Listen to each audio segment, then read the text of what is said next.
Good morning, everyone. We'll start today's COVID-19 press briefing with Mayor John Cooper, followed by Dr. Alex Jahangir, Chair of the Metro Board of Health and the Metro Coronavirus Task Force. This morning, we are also joined by Sheriff Darren Hall of the Davidson County Sheriff's Office, Director Chief William Swan of the Office of Emergency Management and Nashville Fire Department, and Dr. Michael Caldwell, Director of the Metro Public Health Department, are with us to help answer your questions. We will now begin with Mayor John Cooper.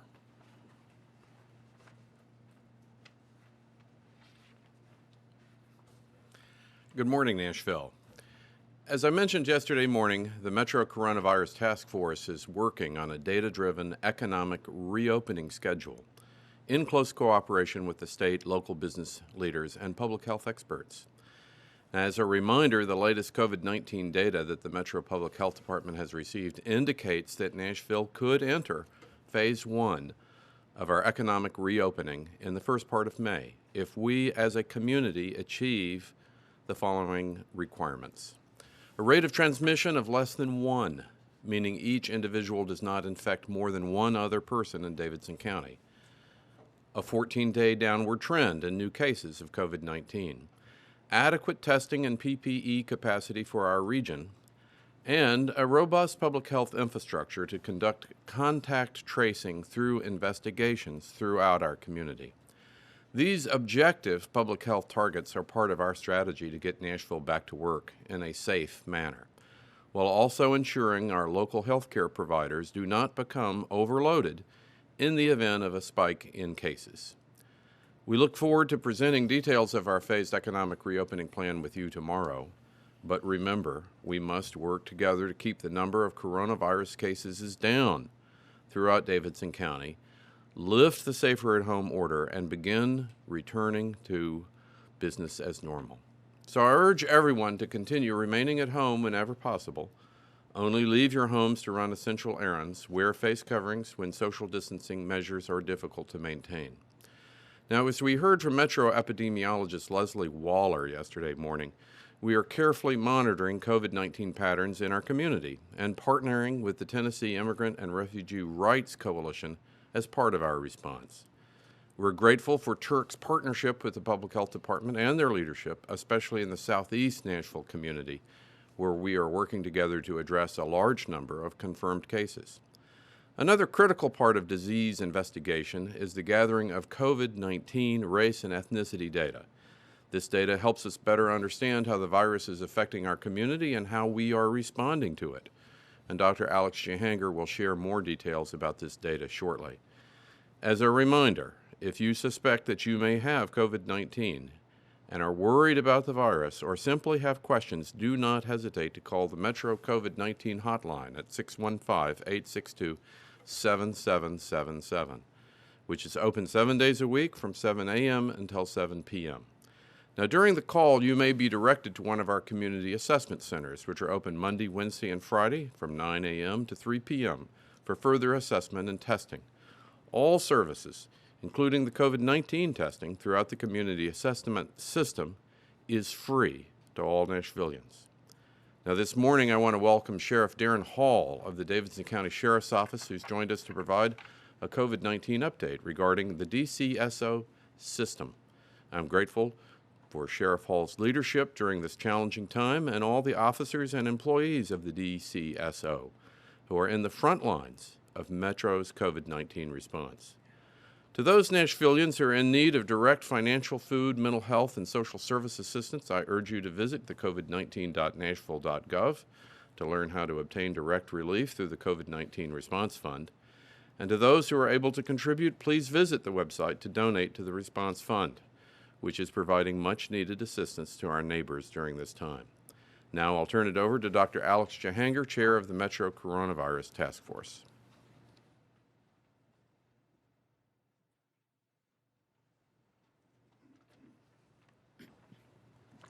Thank you, Mayor Cooper, and good morning. Here's the latest on the COVID virus in Nashville and Davidson County.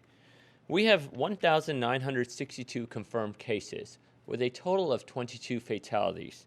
That is an increase of 26 cases over the past 24 hours. There are also an additional 1,764 cases in our surrounding counties, bringing our total for the region to 3,726.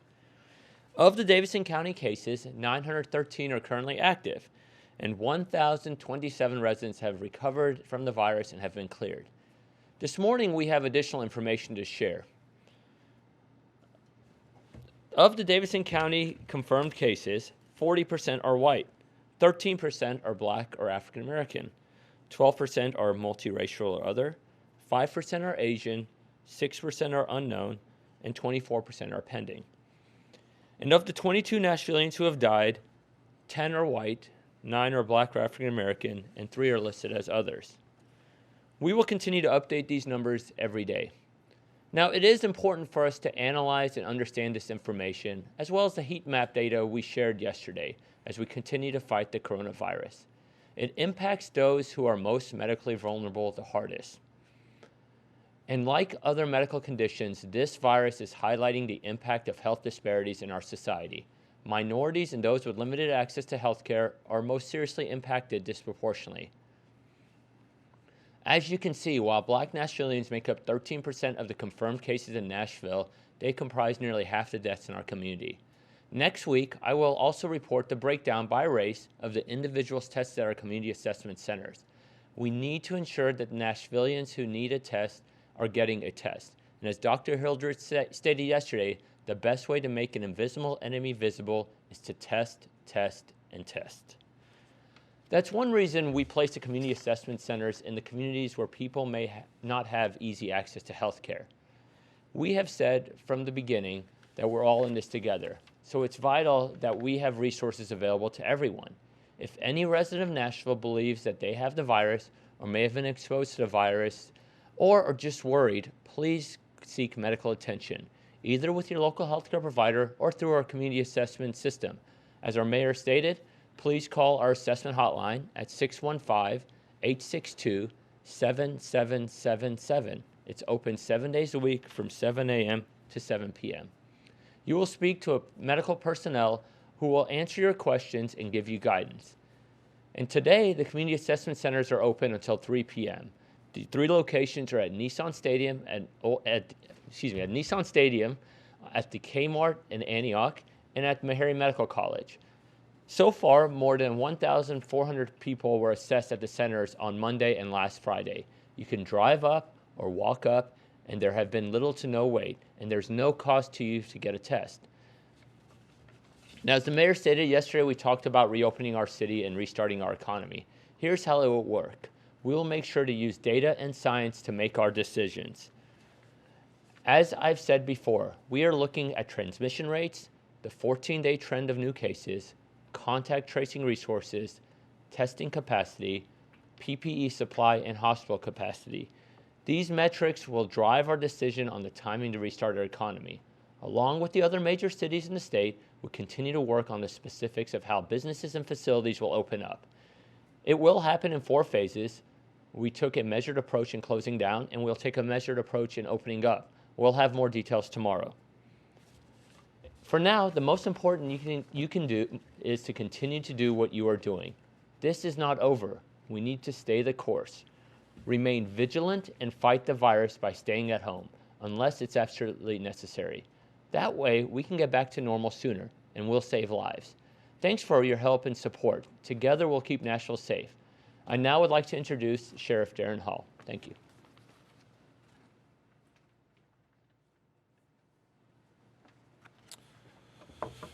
First, I want to thank Mayor Cooper for his leadership for our city in the unprecedented times, and also for inviting me as the sheriff here to talk about a subset of what Dr. Hanger just talked about. This data is within the numbers that he's spoken of, but in our own little city that we operate inside of the jail system, I think it's worth and important that our community understand what is going on.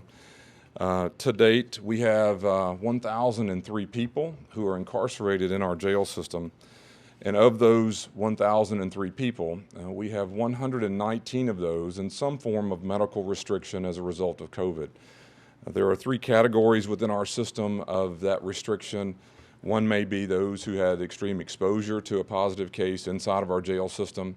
Another category is those individuals who are symptomatic and awaiting test results. And we eventually have 11 positive cases now within our jail system that are also isolated. The Sheriff's Office in Nashville comprises of about 873 employees throughout our city in a variety of functions. The vast majority, some 600 of those, work inside of the jail system that is really in question here today. We have tested over 200, nearly 300 people that work for us, and we have to date 7 positive employees and 1 who has fully returned and recovered and returned to work. I do want to make just a point about that. Often law enforcement and frontline is the word used all over our country when we're talking about this difficulty for all of us. And the healthcare field, by all means, is the front line in every case of this. But the folks working in the jail system, it's a challenging day and a challenging place to be. And I just want to thank those who are working there today, not only in Nashville, but all over this country. Just yesterday, there was a deputy who lost his life in Shelby County, Tennessee, as a result of COVID, and there were others in Chicago and Ohio as well.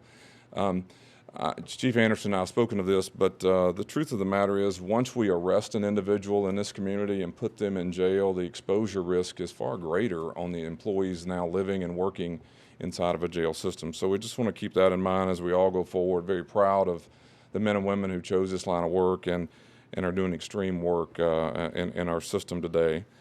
Very fortunate, Nashville is very fortunate to have a system, I think, that has worked with us to reduce our population. That's been important to allow us to separate individuals once you have these cases entering our jail system. And we really need to continue that work as we go forward. The police department, the district attorney's office, the judges have all been very helpful in moving our numbers to a point where we have the opportunity to isolate individuals. Nashville also has another fortunate thing that has occurred.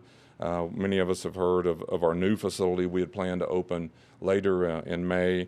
But as a result of these numbers and some work with the health department and others, we really needed to open that facility up to be able to separate the cases from one another and obviously populations in our jail system. So we are running our new detention center downtown as basically a medical ward, medical wing while we get through this crisis. Other things, just to let everyone know, our staff are tested every day on their temperature upon arrival. Every inmate is tested upon arrival on their temperature. Every inmate in our system is provided a mask, as well as our staff.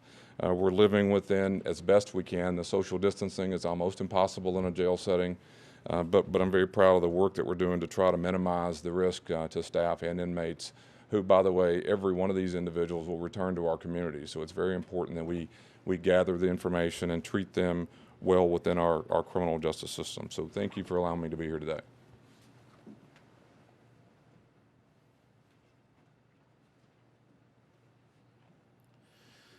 Thank you, Sheriff Hall. We will now start the Q&A segment of today's briefing. I will announce your name from the podium, and you may proceed by asking your question over the air. We'll start with Nikki Genowitz from Fox 17. Nikki. Yes, good morning. This question is for Mayor Cooper. In your State of the City address, you said that body cameras are coming. Have any been deployed yet, and if not, when? Thank you, Nikki. Mayor Cooper. Well, thank you, Nikki. Appreciate that question. Actually, it's, I think, the first back-to-business question that I've had in more than a month. Yes, body cameras are coming. However, in the current budget environment, we have to just continue our pilot program, which was rolled out on March the 1st. Pilot program is going to have to be carefully done to make sure we're making good vendor decisions with equipment and a process that everybody from the DA's office to the public defender's office to the police department can follow. The conclusions from our pilot program are not in yet, and our ability to fund a deeper program will obviously be delayed by the budget crisis that the city is under right now. But with your question, I look forward to these kind of things rolling out in Nashville as we get back to business and serving our community in a better way on the other side of the virus crisis.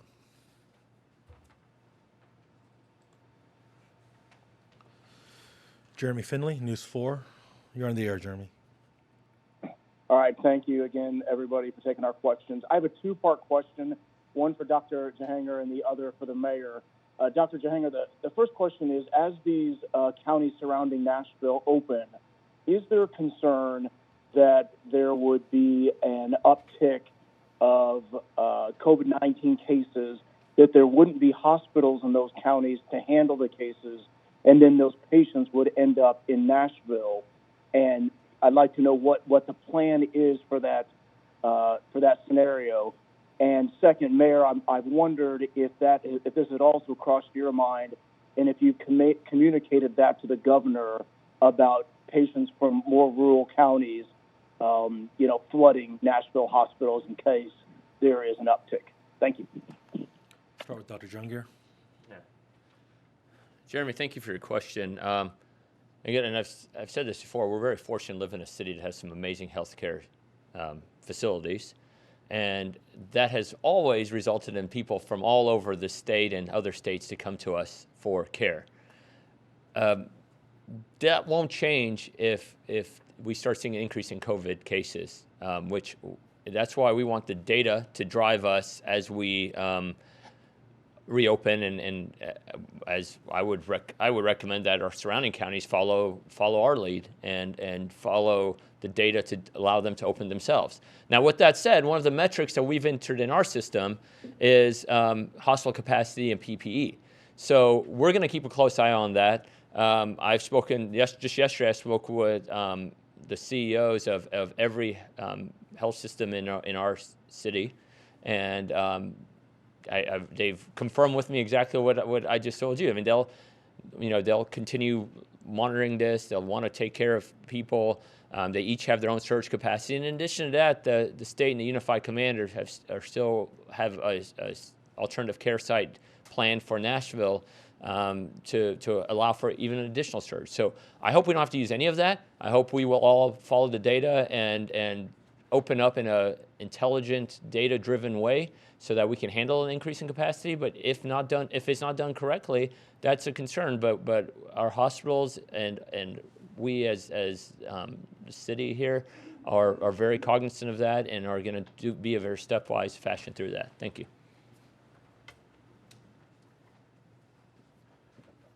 So, Jeremy, thank you. You wanted asked for me to respond. If a surge threatens capacity, we will respond. And I think that's a consistent attitude from our healthcare leaders that I've talked to yesterday and the state. Of course, if a surge threatens capacity, we will respond. In the meantime, Nashville is a regional healthcare center, and we're not going to give up that leadership, and we will serve all the people who've traditionally depended on Nashville in providing health care going forward. But the short answer of your question is, if there's a surge, of course, everyone agrees we're going to respond and respond in a meaningful way. Thanks. Tosin Fakile, News 4. Thank you, Chris. Good morning, everyone. My first question is for Dr. Jahangir, and it's in two parts, and then the other one would be for the sheriff. The first one is, did you guys happen to maybe talk with businesses in Nashville as you were making these plans for reopening? And if you did, what were those conversations like? And still, the second part of the question for Dr. Jahangir. So with the opening planning coming up, what does that mean for the community assessment centers? Are you guys scaling back, closing it? What would the dates be for that? And for the sheriff's office, I was wondering if he has any concerns or fears with so many people in a small space.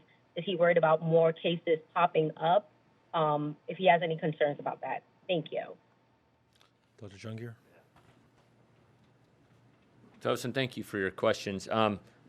So the short answer is, of course, we as Nashville have been working with our business community. The chamber is very involved in getting feedback and helping shape the document. But even beyond that, as we're working with the three other major cities, their business communities have been involved in this process. There are subgroups of the more larger metro task force that's focusing on business and other industries. And so there's a lot of feedback. That's why this document wasn't given to you yesterday, right? We're incorporating feedback. We're evaluating this. And as the mayor said, hopefully tomorrow we'll have this thought out plan to present, taking feedback from every sector. Regarding community assessment centers, and I believe you asked if we're going to roll them back, one of the metrics that we also talked about is testing capacity. Our community assessment centers are working well. They're testing people. You're worried about it, come get a test, and they're free. And so we need to keep a certain capacity of testing to make sure we understand how the virus is acting in our community. And so there's no plans to roll those back, and we're going to continue and advocate for people to come get tests. So so we'll keep doing that. Thank you. Yeah, I think the question was about, are we concerned about the space inside of a jail facility and the exposure risk and more numbers? I think the answer is yes. Anytime you run an operation like we run, we need to be aware that the risk is there, and we expect those numbers to go up. There's a prison system in Ohio right now that has 2,000 positive cases inside of one prison. You can just go throughout the country. Most jail systems and prison systems are struggling to keep the numbers down. We expect our numbers to go up, but we want to make sure, working with the health department, that's directly every day, and making sure that we're meeting all the standards of care. But you are talking about dormitory environments sometimes where 100 people live maybe. And once you have a positive case, which is what's happened in our system already, then the risk of exposure to other inmates is very, very high. And so we're working very hard to minimize that risk, but we're expecting those numbers to continue to go up.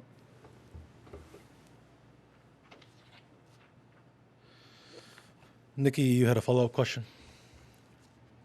Yes, thank you so much, Chris. This is another one for Mayor Cooper. So just so I'm clear, I guess it's a two-part question. 26 cameras were supposed to be deployed for traffic and DUI officers in March. Are those 26 cameras on those officers, A? And B, when we talk about a delay of a full program, we're talking 1,000 days after funding got approved for the program. How much longer are people who feel passionately about this issue going to have to wait? Mayor Cooper.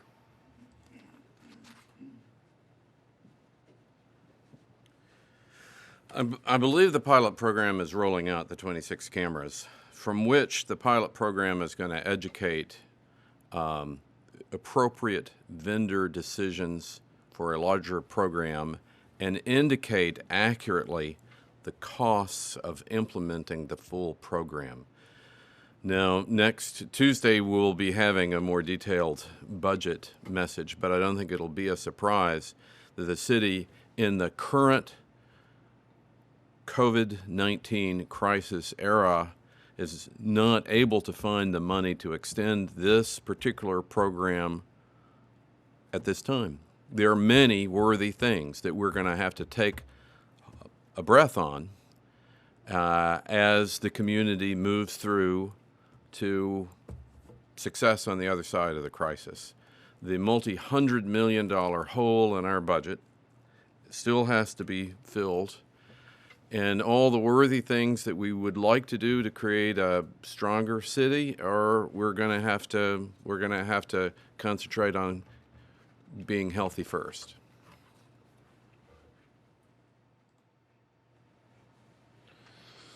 Julia Palazzo, WKRN. Good morning. Thank you, Chris. Two questions. First, for Mayor Cooper, you mentioned, of course, having enough personal protective equipment, part of the criteria for reopening. Do you plan on issuing a type of order for everyone in Nashville to always be wearing a mask when they're inside businesses and reopening begins? And then my second question is for Dr. Jahanger. Just wanted to get your reaction to the governor. He said yesterday, he and his team during the press conference, that they're not really looking at the 14-day downward trend. They're looking at the percentage of cases increased instead. Why do you think it's better to follow the 14-day trend? Do you think it's a problem that you guys are not on the same page? Thank you. Mayor Cooper. Thank you, Julia. I'll talk about this. Yes, masks will be part of protocols going forward as we identify their value in particular ways of serving the public. I think masks will, of course, be one of the tools. Now, masks alone are not going to completely create safety, the appropriate level of safety, but I think everybody should look forward to a period of time of being requested to wear masks in certain situations, of which the Restart Plan will identify the times where masks are going to be particularly useful in keeping us all safe.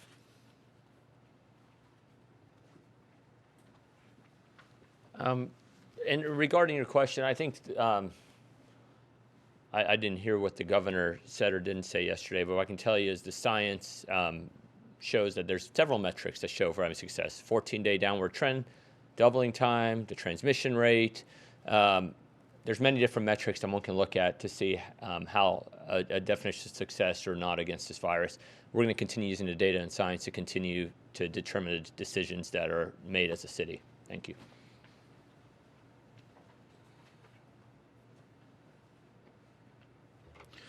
Sam Zern, WPLN. Good morning, y'all. My question is for Sheriff Hall. What does testing capacity look like in jails at the moment? And as far as mitigating the spread goes, is there space available for isolation as needed? And as people are being released, are they advised to self-quarantine? Sheriff. Yeah, I think a couple things about that. The testing is on an as-needed basis. Our staff, the medical staff that are on site, once a person's symptomatic, is isolated and then tested. And one of your question that's very pertinent is it depends on the housing arrangement of the individual. Here in jails, typically the lower level security inmates live in larger environments. And so what's happened here is in our lower classification inmates, those are dormitories. And so what we've had in the last couple of days and week is some positive cases within the dormitories. And what that really means is it restricts the movement of all of the other people who live in that dormitory. And so we do have many isolation units, given the fact that we have a new facility opening, but that has limits, and we're going to work over the next week or so. We hope to be able to exhaust all of that. Hopefully we'll have plenty to do that with. Your question was, upon release, are they told to quarantine? That is completely a medical decision. The good news here is that the health department oversees the health care of all the inmates, and the health department obviously is in the field in our community. And so if a person's released, needing to be quarantined, needing follow-up care, that's at the direct care of the health department.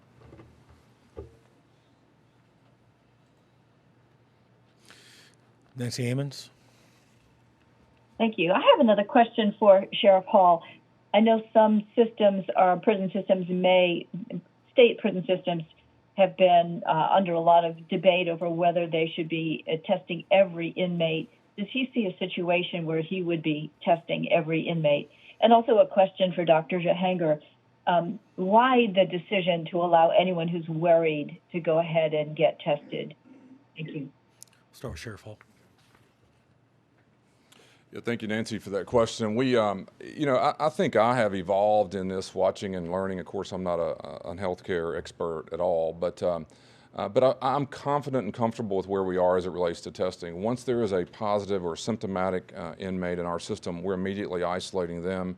Then the health department and our healthcare provider are in the unit in which that positive case originated, ensuring any symptoms are then obviously moved out. The reality of it, and this is the way it was explained to me, and I believe this is fair, is you'd almost have to test every day, every inmate to feel confident that you're really doing what I think the question asked. And so I feel comfortable right now.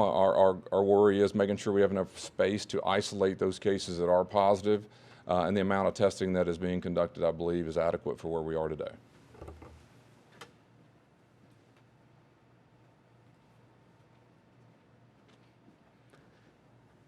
Nancy, so as we've progressed through, we started our community assessment centers on March 31st. When we first started the community assessment center, if you remember, we waited until we had enough supplies to be able to conduct a standard of care at that time. At that time, the standard of care for testing in our community was anyone that was symptomatic with fever, shortness of breath, or cough. As as the indications have expanded, both in our community and elsewhere, we started expanding our indications. And we've also been very fortunate to secure our supply chain of supplies. So because we can meet the demand and because we have the capability to keep up with standard of care and provide testing for Nashvilleians who are worried about it, that's why we're expanding. And so it's just that we're letting the science and the data and the best practices drive us, and that's why we're where we're at today. Thank you. Chris Davis, News Channel 5. Go ahead, Chris. Mayor Cooper, first, if you could respond to the state's decision to go ahead and try to move forward on moving up the opening of the state by the beginning of May. Do you think that's the right decision? And then secondly, you've talked a lot about the city's poor finances and how a property tax increase is likely. Do you have support for that on Metro Council this year, and have you determined how much that hike may look like? Mayor Cooper. We haven't determined the property tax hike as we work away this week finding money in order to do the best job that we can in managing the city so that essential services are not disrupted. Many cities are confronted with difficult things such as furloughs and layoffs, which we are doing our best to avoid at this time, and there'll be more details on that next week.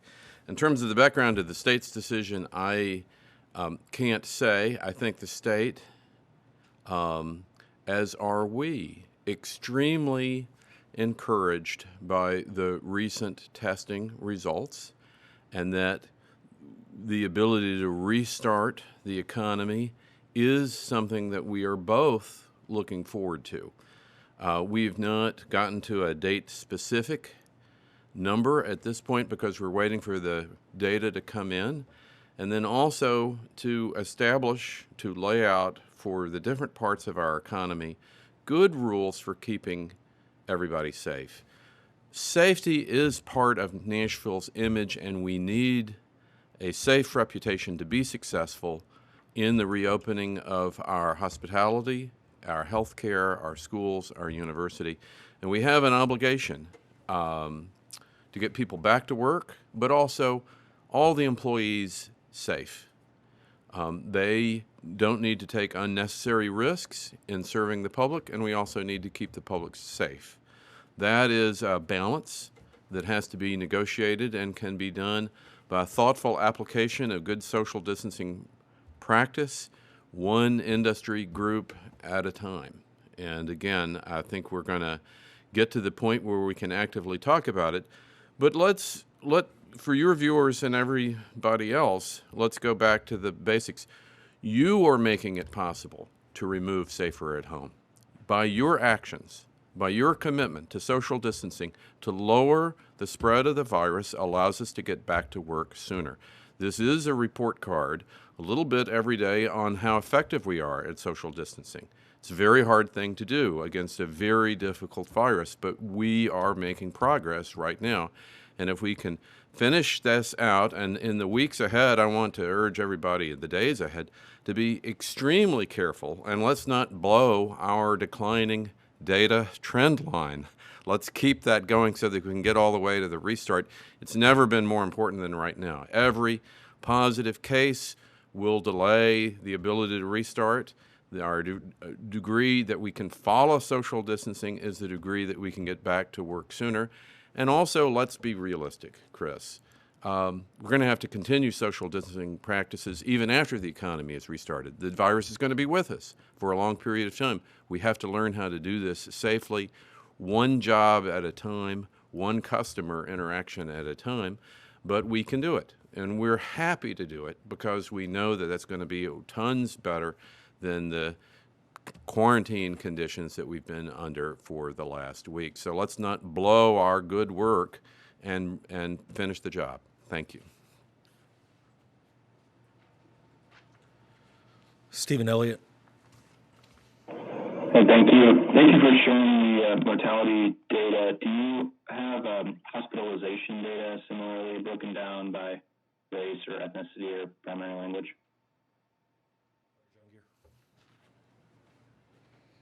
In short, not easily accessible today to be able to provide that. So I'm sorry, I don't have that right now. With our public health department can break that out. I just didn't get that report. So I'll try to get that for you. Thank you. Our last question is from Harriet Wallace at Fox 17. Harriet? Good morning, everyone. I would like a response possibly from Mayor Cooper or Dr. Jahangir. I've received complaints from employees at about 4 different companies. They're concerned with the fact that they are essential workers, that management and ownership, they say, are concealing the fact that some employees have been sick. They're not following CDC guidelines to clean and to isolate and inform. But I know we only have a handful of health department inspectors. What is the plan to address this issue, and has there been any discussion about adding to the inspector staff as you have other groups related to fighting the virus? Thank you. Thank you, Harriet. Dr. Jahangir? Very good to hear from you. In short, listen, every employer has an obligation to make sure their employee is safe at the workplace. And if there is an incident where this is not happening, I encourage the employees, or if you know the information, call them in. You can call 311, you can go to the hub, and our inspectors will evaluate that. And to your question of will there be enough inspectors to ensure that we can take care of this, the answer is yes. As the need exists, we'll make sure that we keep up. But please ensure that all workplaces are safe. And if you're working in a place that's not safe, call or go on the website and let us know. Thank you.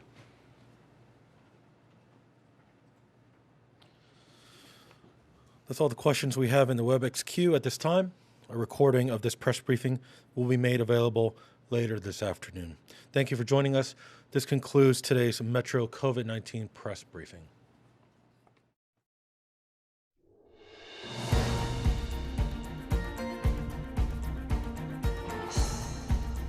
This has been a service of the Metro Nashville Network.